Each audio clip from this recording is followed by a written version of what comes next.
Want to call us to order? Adequate notice of this meeting has been provided to the Co-Star, the official newspaper of the Borough of Belmar, and the Asbury Park Press on December 7, 2016, and notice of this meeting was posted on the bulletin board in Municipal Building. Please rise for the Pledge of Allegiance. I pledge allegiance to the flag of the United States of America and to the republic for which it stands, one nation, under God, indivisible, with liberty and justice for all. Please remain standing for a moment of silence. Remember our troops abroad and their families here at home. Thank you. This is unusual. We don't have a special presentation or new police officers today, so we're not counting today. It is unusual. So our first item, our only item right now on workshop discussion is the best practices checklist. Colleen, would you like to take us through the best practices checklist? Sure, I'd be happy to. This is our annual exercise that we do through the Division of Local Government Services, who approves all of our budgets in the state of New Jersey.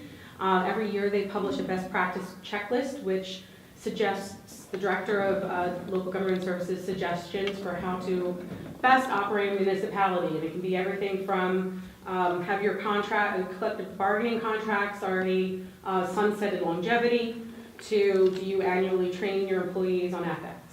The list changes a little bit every year, and our municipalities are required to score themselves and send themselves into the division.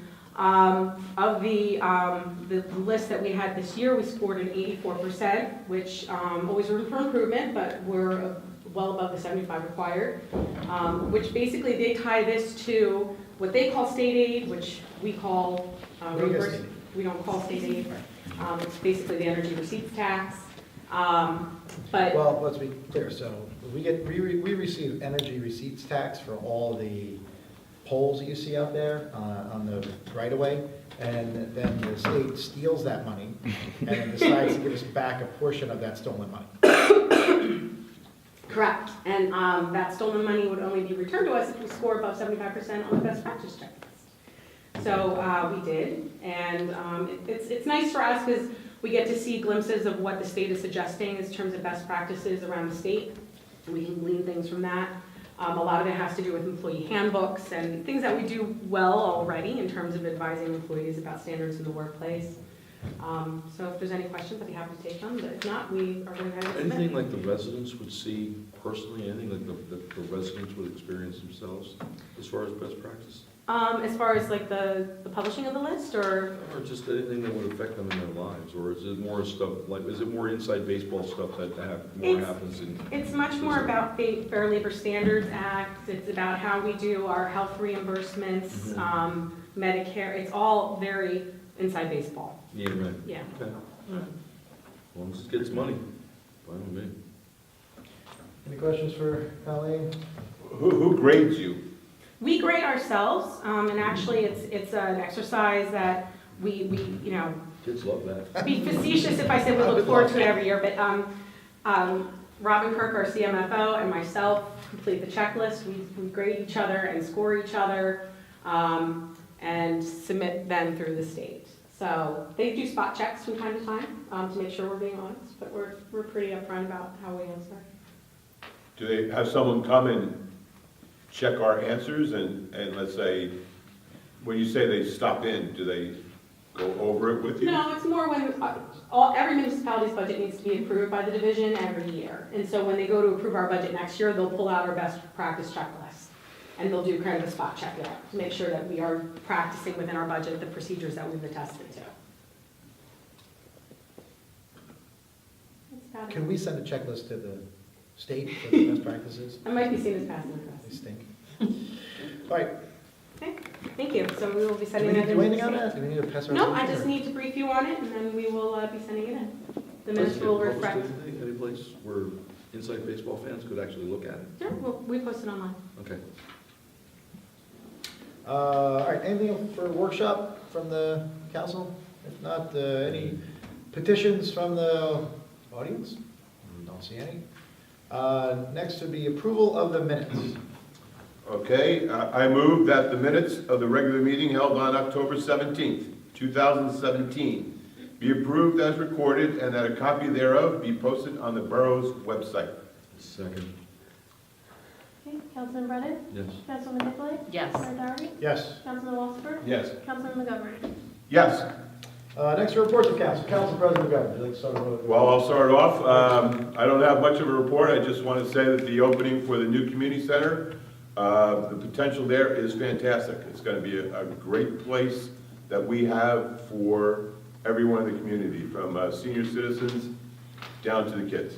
I was real impressed with how the DPW got it into shape. They worked out there real hard. I saw you and Colleen play table tennis, and I think you need some more practice, but... Thanks, John. I'm working on it. Okay. But that's my report. Thank you. So recognize Greg Cannon just came in, just 5 minutes late, Greg. Councilman Walsifer. Thank you, Mayor. I don't have much either. I attended the BPP meeting, and they're getting geared up for the Christmas holidays. Most of the things that they were talked about at that meeting was all the promotions and marketing that they're going to do for Christmas. I saw the things in the plan, too. Yeah, and they put the lanterns came in. Mike and his crew put them out already, so it's starting to look like Christmas already early. But it'll be upon us soon. And other than that, we were reviewing their water report that came out for all of us to take a look at. And I guess that gets presented to the state. Is that what that? Or is that included with our water report when it goes up? I believe it's separate. Separate? And then we take a look at that, and then, they put their own budget together, and then we'll have a hearing on their budget, and then we either approve it or not. Hey, Kyle, when Yes, did sir. the Belmar Business Partnership come with their budget? When do they come with their Yeah. budget? January? It's in January. January. Yeah, we introduced it in early January. Right. So they submitted the audit before that. Yeah, I said we're reviewing the audit that were handed to us, so. But that's all I have, thanks. Thank you. Councilman Brennan. Thank you, Mr. I got to attend the Halloween non-parade. I have to commend Ray Claudio for putting together, it's tough when you have an outdoor event planned and then the weather doesn't cooperate. I was there because the school band usually marches in it, and although we make multiple announcements, there was at least 2 kids showed up going, "When's the parade?" It's raining, we're not having a parade, but going and be in the contest. I thought it was a really nice turnout. The kids who came were really excited. I thought they were greeted at the door, ready to go, and I thought it was a really nice event, especially considering the circumstances. I thought he did a great job, so kudos to Ray Claudio. The recycled reusable bags are flying off the shelf, thanks to Borough Administrator Connolly and the BBP, who've been communicating with the merchants, and also some messages that I was given personally. "Oh, can I get some bags?" They're definitely moving up and down on Main Street and on a couple businesses out on Ocean Avenue. And again, they're reusable bags. We're really trying to encourage the merchants to let the people know that the idea is you don't just use that bag once. That's exactly what we're trying to get away from. You use it over and over and over again, and that way we cut down on the use of plastic bags completely. I mean, I don't know about you all, but I have a whole bunch of them in my car, and I haven't gotten any plastic bags from ShopRite in several months, and it's actually quite a relief. I don't have to worry about what am I going to do with all these bags. So that's moving along pretty well. Every little bit helps. It's not nothing. The pilot planting for the dunes is in at the 12th Avenue Playground. It's small. I'll be honest, it doesn't look like much right now, but we have to see how it goes over the springtime. We didn't want to do a big thing. We wanted a pilot so we could actually see how it works. That's how you make sure you're not wasting money. And we're very happy with the landscaper, very happy with the Little Plant Company, Jason Austin and his wife. He did a great job putting it in, got it done in just a couple of days, thanks to DPW for helping out to get that ready for them. They were very, very complimentary about the way DPW worked with them. And, now it's just wait and see how it looks in the spring. What they put in should flower basically from spring all the way through the fall. There's different flowering things that should look really nice, and if it does what, again, if it does what we're supposed to do, then we'll be able to start growing some dunes to protect our boardwalk. I mean, that's really what it's about. We're trying to protect the boardwalk. I think, based on what happened during Sandy, the houses on the other side of Ocean Avenue got water damage, but didn't really get much damage from the boardwalk, except where pieces of the boardwalk actually ended up in their front yards and hit the house. And I don't think we're gonna have that problem because the boardwalk's been rebuilt. And this is just really that extra something, that extra to add an extra layer of protection and also beautify our beach and keep the ocean visible. Again, I think that's what most people in Belmar are looking for. They want to be able to see the water from the boardwalk. And I think that's what's really in most people's mind about what they want to see when they come to Belmar to see the beach. I want to take a moment to thank my campaign manager, John Hutchison, and his wife Pat, did a great job working on the campaign. And everybody who volunteered really did a great job.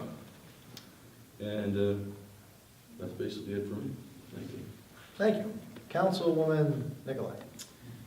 Just a few things, starting with Belmar Elementary School. Congratulations to all of the students, teachers, Councilman Brennan. They had a very successful lip sync event. That was a lot of fun. Also, congratulations to the boys soccer team. Although they didn't win in the finals, they were in the finals. So kudos to them. The kids do have off tomorrow and Friday, so be careful driving around town because there's going to be lots of kids out and having fun. On to recreation. We've got the basketball clinic starting up, so please, if you're interested in that, go to the website, belmar.com. We also have Youth Club starting up on November 18th through March 24th. So there's two groups. There's 3rd, 4th, 5th grade on Saturdays 5 to 7 p.m., 6th, 7th, 8th grades Saturday nights from 7:30 to 9:30. It's an excellent, excellent, excellent program. I can't say enough about it with Ray Claudio and Kendi. The kids absolutely love it, and the best part is that Kendi was upset that it was ending last year, so she loves running it. So again, Belmar Youth Club starting up on November 18th. And Belmar Arts Council, they have an event on the 9th, Saturday the 9th, which is this Saturday, wow, 5 to 7 p.m. It's called Art on the Line. If you've never been to it, it's pretty cool. You go and you pay one price, you go in, and there's hundreds of 5x7s that are hanging on strings all over the Arts Council. And you just go and you have wine and cheese and you walk around and you look at the different 5x7 photos of different artists. There could be drawings, it could be just beautiful artwork. And you're able to just buy them for like $10, $15, $20. So they make really neat note cards, or if you want to frame them when you get home. But I highly suggest that you stop by that. And with the holidays coming up, again, a huge advocate of the Arts Council, buy somebody a membership, an individual membership. It's very inexpensive, and they've got it for the whole year, and they can go to events free or discounted classes. So it makes a neat little holiday gift. And shop local, shop local, shop local. Eat local, dry cleaners, hair, everything. So, thank you. Thank you. And to add on to that, we are going to have our Buy in Belmar again this year, where we're going to dispense seasonal beach badges for the top 4. I think it's the top 4. I think it's the top 4 people who come in with the most receipts from different places in Belmar. So you can get 4 beach badges for first place, 3 for second, and then 2 and 2 for third and fourth place. And again, it's not how much you spend. It's not how much you spend, it's how many receipts you come in with, so. Yeah, go like into a- November 24th through Well, I guess it's Black Friday, through January, Christmas Eve? December 31st. Oh, is it? But yeah, save your receipts. It could be any Yes. establishment in town. And again, the top 4 people get beach badges, which is cool. The only thing I want to report on is, last council meeting, we approved a contract for fencing around 4 different locations. The new park at 8th Avenue, a new playground at 8th Avenue, a new playground at 15th Avenue, the airport playground at Cleary Park, and then fencing around Memorial Field, which is between 13th and 11th Avenue, 13th and 12th Avenue. And the demo is going to start tomorrow, Thursday? Correct. And the way it's going to work is our Department of Public Works does the demo, and the contractor comes in and puts all the fencing in. Correct. So they're gonna let us know about a week ahead of time, and we're gonna stage it out. The install should start on Monday. And if anyone here wants to release some aggravation, they can come meet DPW tomorrow and do some demo work. Yes. Nice. Should we give Brian McGovern a sledgehammer? Would that be, that'd be dangerous? Didn't work last time, so we'll try it again if you want. That's all for me. Next is our public session on our resolution calendar. Any comments, questions on the resolution calendar? Raise your hand when you called on. Come up to the microphone, state your name and address for the record, and then any comments, questions we have on the resolution calendar.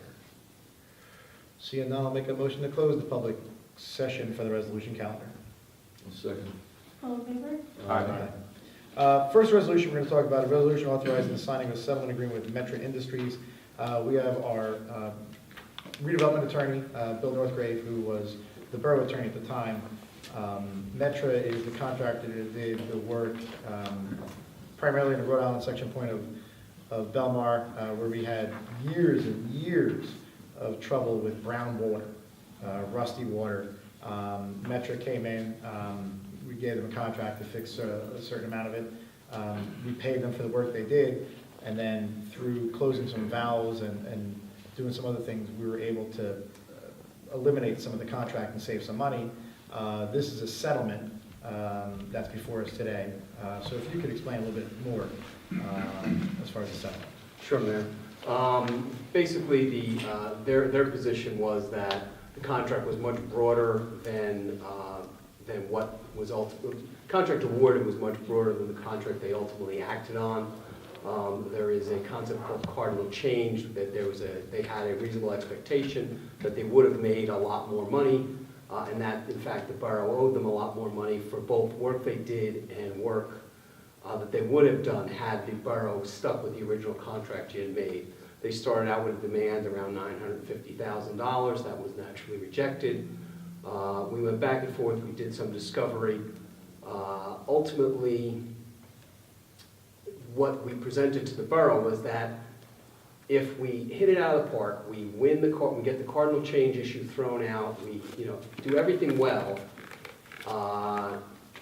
there's still going to be a verdict against the borough, probably somewhere between $100,000 and $140,000. If we don't hit it out of the park, if there is if the court leaves the cardinal change issue in, the verdict could be as high as $450,000 or $500,000. So we were trying to get a settlement around the $150,000 that we thought was what you were going to owe anyway. Naturally, that was not, they weren't going to settle for that if that's what they're going to wind up with, no matter what happens. So we were able to. Because we owed them that $150,000 for work they actually did perform. And work they actually did, yeah. So okay. that's kind of where, that was, again, it's, the greatest result that could have happened at trial, you're still going to pay $150,000. So once the litigation started, we weren't paying them for the work they had done. Right. You won them. Yeah, Okay. it made, we would have lost all our bargaining. So what's the dollar amount above that $150,000? The settlement is for $230,000. The settlement that we're proposing, recommending is for $230,000. That covers some additional costs they thought they were entitled to. They were looking for somewhere in the $400,000 range, and we told them that was just not going to be acceptable. The other reason why we suggested the settlement is that in addition to, it basically being $90,000 more than you would, to buy that risk off. In other words, so you don't have that $400,000 or $500,000 risk. Our legal fees to try the case were probably going to be somewhere in the $35,000 to $50,000 range on top of what we already were. Just trial winds up being 12-hour days and prep time and what have you. So when you add all that in, the actual out-of-pocket costs to the borough, again, assuming the best possible result was even less than $90,000. So we thought it was an appropriate settlement. You don't like to settle any cases, you don't like to stand your ground, but at a certain point, it's just a So just regulated go through it. So risk. the total settlement that you're proposing we agree to is $230,000. Yes, Of that, $150 we actually do owe them for work they did, which, Right. that's fair. And the other $80,000 is essentially we're paying them for work that they did not do. for work, we're taking the position that work they didn't do, they're taking the position that they did the work and that they were entitled to some additional payment for work they should have been allowed to do. They should have been allowed to do. That right. they had mobilization costs, and they could have made a profit over those certain mobilizations that, and it's also profit loss. They committed to doing the Belmar job, they skipped, the XYZ job, Right. and so therefore, they missed an opportunity because of committing to the Belmar job. And again, off that 80,000, you want to take, assuming the low end, another 35,000 for just what it would have cost just to prosecute the matter through trial.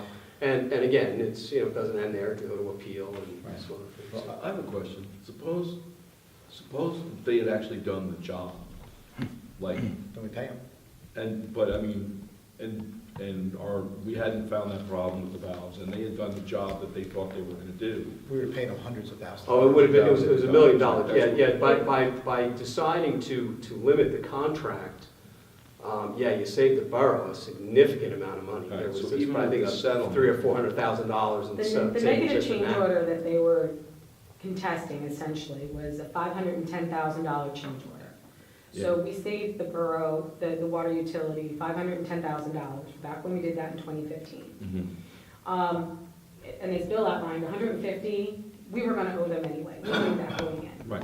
So, for us to take a look at the $80,000 delta to settle this case compared to a $510,000 change order, compared to saving on legal fees. And the other thing that was very key for us is that this is on the water utility, but we're able to settle this case without incurring any debt. So as you all may recall, several years ago, we renegotiated our contracts with New Jersey American Water. We've seen a significant rate savings on that. What we've been doing is squirreling a little bit of that rate savings away, just in case we needed it for something like this. So we're actually able to pay for this settlement out of our 2017 budget, without a budget mod, without coming to you and asking for emergency authorization or lending. I will take your advice, because you're a smarter man than I. Mhm. But it is frustrating to Not bad. pay someone for work that they didn't do. But I will, Well, it's our position, work they didn't do. It's not a fact. Again, that's the very best we could have done at trial. So it's, they may very well have been able to establish it. Not only did they did that, but they did $400,000 worth of work that we would have owed them for. So, How is the water over there now? Michael, have we had any groundwater complaints? No, none validated, no. No. One was internal in their home. And how long has that been that the problem's been solved? Is it just recent, or Oh, has no. a it couple of years. Since 2014. Yeah. since 2014?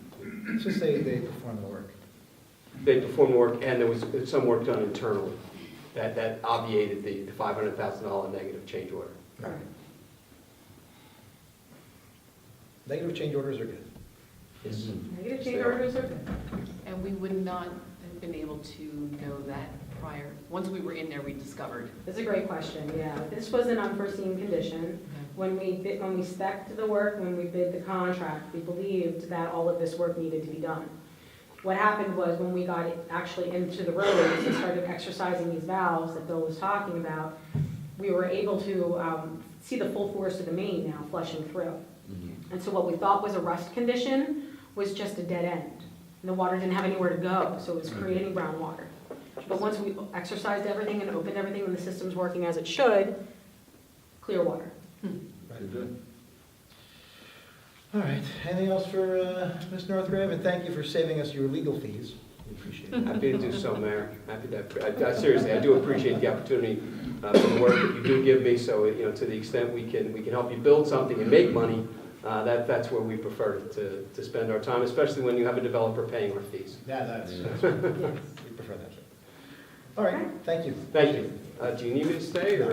Okay, thank you. Thank you. Okay. All right, so I will move for I'll move the resolution authorizing the signature, the signing of settlement agreement with Metro Industries. Second? Second? Councilman Brennan? Yes. Councilman Nicolay? Yes. Mayor Doherty? Aye. Councilman Wasserberg? Yes. Councilman McGovern? Yes. All right, Councilman McGovern, turn it over to you. Okey dokey. I will do that. Thank you. Thank you, Bill. All right, I make a motion for the resolution authorizing the payment of bills. Do I have a second? I'll second. Okay, Councilman Brennan? Yes. Councilwoman Nicolay? Yes. Councilman Wasserberg? Just one question on the money we're paying Mazer this month. Is that for all the outflow pipe? All working No, the on that? 33,000 that's on the bill list for Mazer predominantly are from escrows.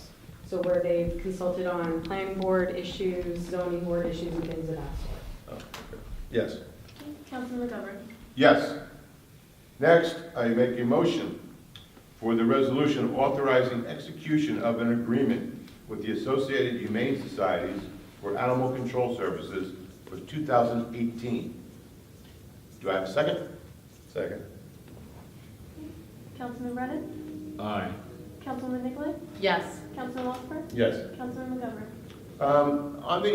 Sometimes when I used to sign those bills, sometimes they did work in, let's say, other towns like Lake Como or, in Wall Township in like the West Belmar section, but they seem to be charging us. I mean, how does that work, this Humane Society contract? Who calls them? Typically, the calls emanate from dispatch. So if it could, I have to pull the bills to look at specific instances, but if it was Lake Como, that would make sense, because we're dispatching for Lake Como, we're replacing Lake Como. And actually, they canceled their Humane Society agreement, and we got a reduction on ours because of the whole contracted police services. So that would explain Lake Como. With Belmar, I'd have to look at it. Yeah, maybe the person doesn't know where they are, and they think they're in Belmar, and it's West Belmar, so. Okay, it could I'll be- take a look at it. Okay. The answer is yes.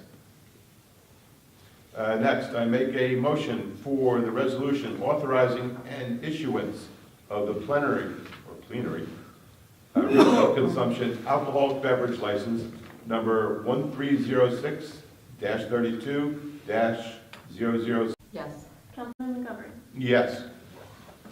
Next, I'd like to make the motion for the resolution awarding the contract for curbs, sidewalks, and driveway apron replacements. Second. Councilman Brennan? Yes. Councilwoman Nicolay? Yes. Councilman Wasserberg? Yes. Councilman McGovern? Yes. Thank you, Council President. Next is the consent agenda. I'll offer the consent agenda. Second? Okay, Councilman Brennan? I just have one quick question. The decorations on the poles, is this something new, or it's the same thing we've done every Do year? it every year. Every year. Okay, good. We have to ask him It's every kind year. of pro forma. Oh, okay. Aye. Councilwoman Nicolay? Yes. Mayor Doherty? C. Councilman Wasserberg? Yes. Councilman McGovern? Yes. So that concludes our resolution calendar. There are no ordinances, so we'll go to public session. Public session, very simple, raise your hand, we can call on, come to the microphone, state name, address, record, and have 5 minutes about whatever you'd like to tell us. Yes, ma'am.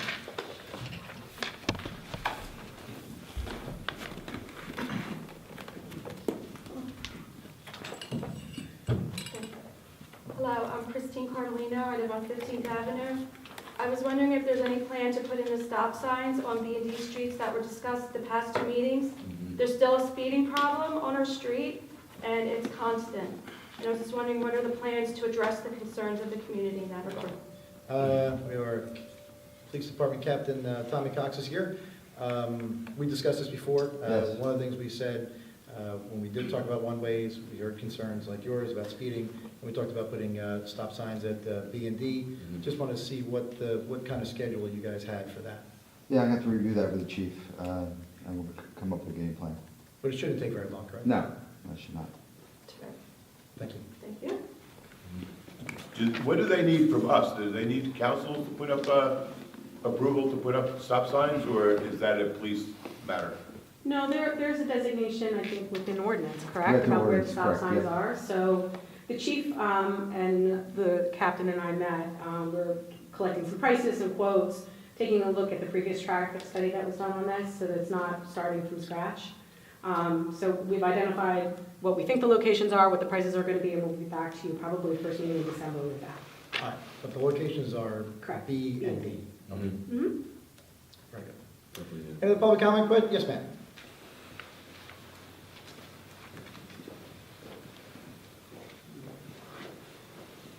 Claire Hanger, 221 18th Avenue, on the same topic, Snyder and 19th and 20th, and I see also, all reversing direction. Is there any update on that? So we are not changing 19th and 20th. That's staying the same. 18th, 19th, 20th staying the same. Snyder, we haven't decided yet whether to change direction or not. I know that you are opposed to changing direction. No. You're in favor of changing. I'm in favor of it. You're in favor of keeping That's it why one I'm way. here right now. Right, okay. And then C Street is still in discussions with the chief, Okay, who's unfortunately not here right now. okay. Any time frame where decisions may be made? I mean, probably within a month, right? It Yeah. shouldn't take all that long. Okay. And again, you would like to see Snyder Snyder switch the other switch direction from southbound to northbound. to northbound, correct? And if I could offer, part of the reason for the slight pause on this is that with the construction of the Lake Como outfall pipe, we will be having to close portions of Ocean Avenue, North End Boulevard, Okay, and the detours will have to, sure. so we didn't want to go And ahead. that's just and temporary. Right, it's temporary. So you may see one-way traffic go in the wrong direction Correct. on 19th Avenue, but just for a short amount of time. Well, we see that every day on 18th, so we're used to it. Thank you. Fair enough. You're welcome. I thought we were changing, after the season, the direction, the one-way direction of 19th Avenue, and then making it one-way like it was during the summer. In other words, Well, we originally were going to do 18th Avenue East, right, And 19 east. 19th East, and then 20th West. Mhm. But there's an odd intersection where 20th meets A Street. Just practically speaking, it makes more sense to keep 18th Avenue East, right, that makes, 19th West, and then 20th East.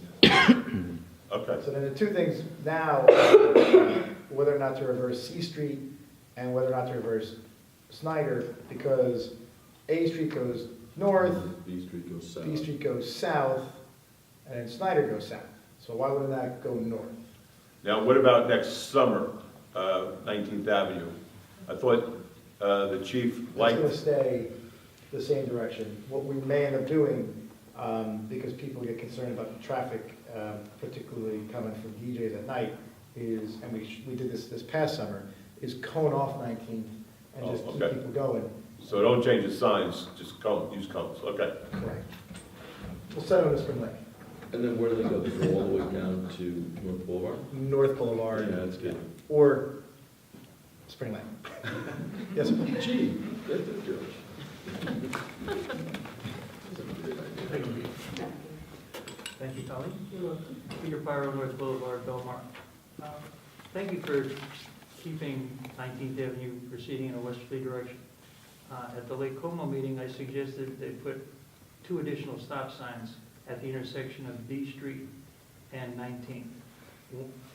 One going east, one going west, because at the present, Lake Como's 19th Avenue west of B Street is two-way street, and Belmar's 19th Avenue east of B Street will be one-way going west. Mhm. I suggested, and Captain Tom Cox was there at that meeting, that we put 2 stop signs. At present, there's only 1 stop sign, that's on B Street as it approaches from the north on 19th Avenue. Three stop signs at that intersection would be a very good idea.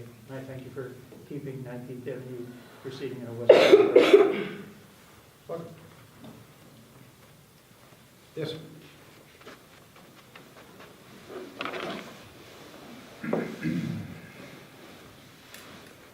Mike Seebeck, 110 2nd Avenue. Good evening, Mayor and Council. Tom Brennan, congratulations on another hard-fought campaign. As we've seen from the polls,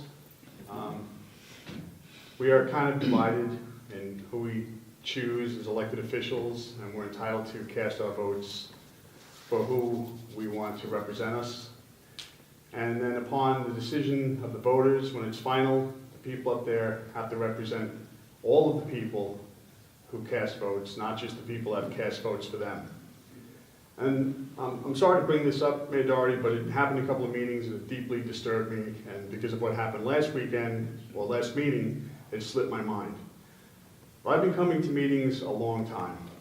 And one of the people I've found most interesting to hear speak and is always well-researched and knowledgeable is Gene Kramer. And Gene Kramer sat in the first row with his hand raised to come up and speak. And the session was gavel closed before he had a chance to speak. And I don't know exactly what the circumstances are that disqualifies a person from being able to speak, but I'm wondering if someone on the council can tell me. Sure. The last time he was able to speak, as I was the chair of the meeting, he decided to give the entire dais a obscene gesture. And that's not going to be tolerated. Well, Mayor Doherty, I was at that meeting, and I didn't see it that way. And Gene Kramer is an elderly person who has motor issues, and... This was not a motor issue. Well, Clear as can be. okay. The bottom line is, even if that's the case, he still has the right to come here and ask questions, and you all have an obligation to hear him out. That's our rights. Are you going to tell me that anytime anyone comes up here and disagrees with you people, they're not going to be able to speak at a council meeting and be addressed? No, but I would tell you, when you come up here, it's a public forum. This is not someone's living room. So you have to act with decorum and you have to be professional, and just like you are. Yeah. But if someone is using profanity or if someone's making obscene gestures to the council, then that's not going to be tolerated. Mayor Doherty, you addressed members of your own community as terrorists. You said dealing with members of your community are like dealing with terrorists. That shouldn't be tolerated either. But at the end of the day, sometimes in the heat of battle, these things happen. And I think that anyone who takes the time to come down here and speak as knowledgeably and as well informed as Gene Kramer should be heard. And if you don't want to hear him, Mayor Doherty, I would ask the rest of the council, someone else on the council, to allow him or anyone else, for that matter, to speak and be heard. On that point, I did read a posting Gene Kramer happened to make regarding Belmar's voting location. And I don't know any of it to be fact. I'm presenting it as hearsay. But he basically said that our potential voting configuration is illegal under state law. And we should have moved back to the districts as required by state law. That was his claim. I don't know the state law, but why is it, after all of these years, that all of our districts vote out of Borough Hall? It's convenience, easy, everyone knows where to vote. In the past, we would have people go to the wrong firehouse, you know, and then they'd have to get back in their car, go to a different firehouse, another one that was wrong, and either get frustrated and give up. This way, if you come into this room, you're, you know, District 1 through 5, and they say you're actually District 2, you just go out the hallway, make a right.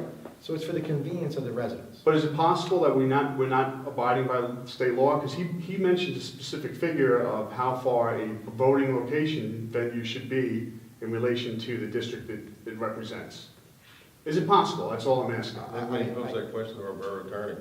The Board of Elections, the Superintendent of Elections decides, they tell people what to do, so no one in the borough makes that decision, decide off by the Councilor, Superintendent of prior to Elections. Sandy, we had voting locations in the various districts. My point to you is that the council doesn't decide, so if you think that that's an issue, you can call the Superintendent of Elections down in Freehold on Halls Mills Road, and they'll It's a good tell point. you yes or no. The town doesn't run the elections, the county does. And I'm not accusing anybody of running anything. I'm asking the question, is that we haven't gone back to the way it was, and is it something that... Honestly, I don't know the answer to that I question. can, so the Board of Elections actually had the same question, and they came down, I guess it was a couple years ago now, 2 years ago. We took them around town to all the public buildings we had, and they felt that keeping them here was the better option. Okay, so it has been looked at by the Board of Elections? Yes, and they approved it. Perfect. That's a fact, by the way. And I appreciate hearing that, because I don't know. I just was wondering if there was something about it that, you know, would be convenient if it was moved back, or more convenient to leave here. So in summary, all I want to say is, however the election turns out, when people come here to speak, Mayor Doherty, I think you have an obligation to hear them out. And I don't think that an obscene gesture disqualifies someone from being able to speak. I think we all have our civil rights, and we all have the right to come up to this microphone, ask questions of our elected officials. In fact, I would argue it's our obligation to question our elected officials and be heard. And I don't know why you would not do that in the future, but I believe you should change your opinion on that. And if you're not going to call on Mr. Kramer or anyone else, is Katrina, for her outbreak last year, burst last council meeting, is she disqualified from asking questions? I haven't given a whole lot of thought. You mean the one where she had to be removed by the police? Yeah, the one where she had to be moved by the police, that one, exactly. Is that a disqualifying act that's not livingly like it's a public forum? But it's not appropriate for a public forum, no. Well, some Now, people disagree maybe with people that. act like that in their living room. I certainly don't. But So you wouldn't call on Katrina anymore to come up and speak? I haven't given any thought. Will you call on Gene Kramer to come up and speak in the future? No. You won't? No. Will someone else on the council?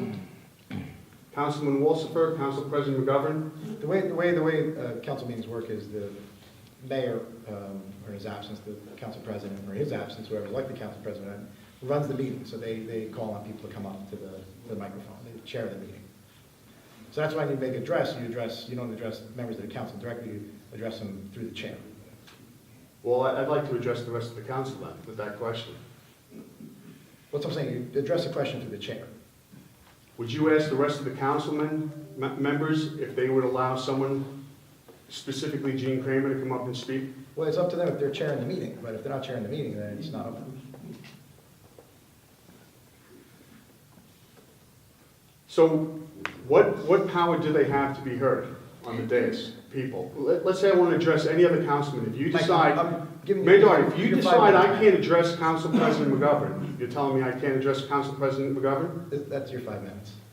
I mean, I'd like an answer to the question. I've already answered it. You don't like my answer, but that's okay. The answer is no, I couldn't address Council President McGovern if I asked the question. All questions and comments go through the chair, not the individual members of the council. That's correct.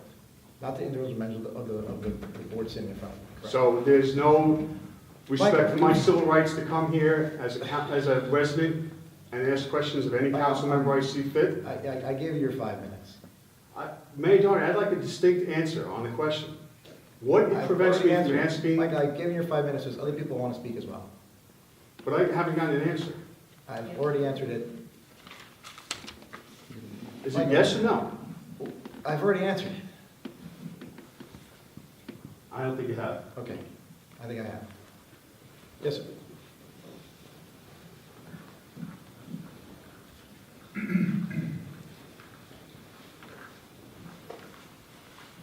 David Scheck, 302 C Street. I would like to ask, where is Gene Kramer's due process? Like, are you the law? Once you decide that you don't like somebody, they're permanently banned for life for coming up here. Where in the law is that?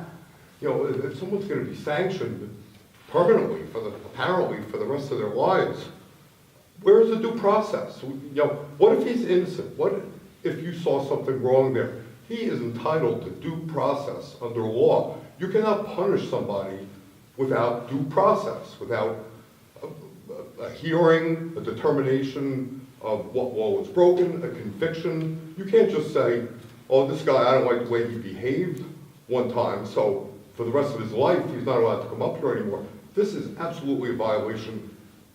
This is absolutely a violation of Gene Kramer's rights. He has a right to come up here, even if you didn't like the way he behaved the last time, even if it's true, and I don't believe it is true, but even if it was true, first of all, obscene gestures are protected speech. So he is allowed to do that. You may ask him to leave at that time, but he is allowed to come back up here. I would like to know what law, where is it? Where is it in the law that you can permanently ban somebody without due process, without a chance to state his case, to defend himself? You're not the law, Mr. Mayor. We all are under the law. all of us. So where is the law? Where is the law? I would like to know where is the law that lets you do that. You would like to know where the law is. I would like to know what law entitles you to permanently ban a resident, a taxpayer, and a citizen from speaking to his representatives without any due process, without any hearing, without any determination of guilt, nothing. Just because you don't like him, you don't like what he did. This is not right. This should not stand. He can speak I would to like me. to know, excuse me, Matt is chairing the meeting. I would like to know where the law is that gives you the right to not let someone speak months after whatever incident offended you. Months. Where's the law? Where's the law? What law? He has a right to a hearing. He has a right to due process. Where is it? Do you want me to answer your question and keep going? Well, actually, I would like to you to answer the question while I still have time to rebut your answer. Because I don't like when I sit down and then you say something.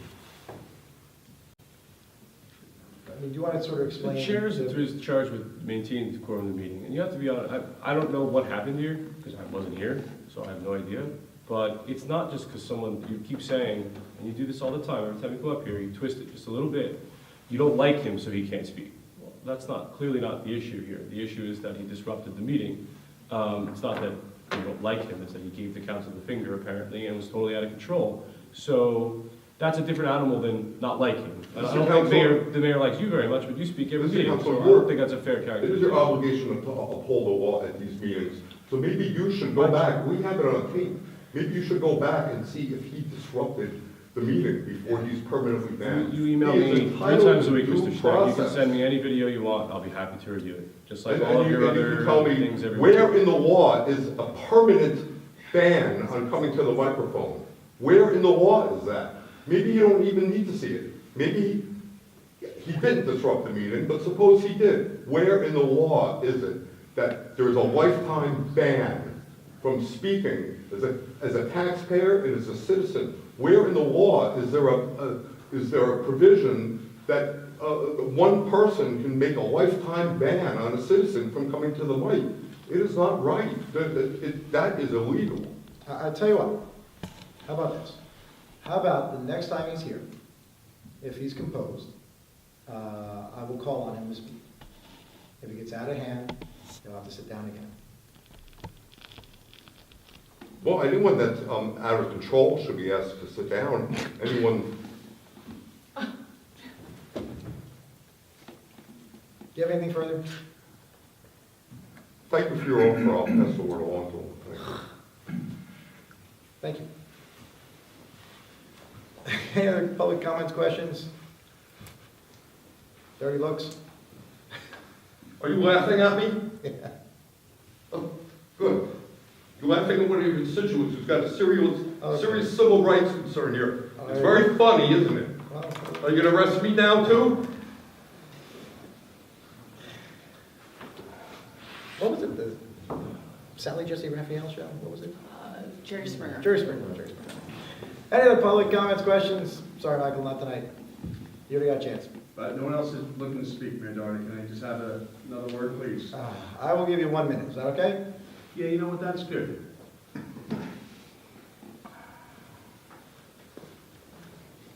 Mike Seebeck again, 110 Second Avenue.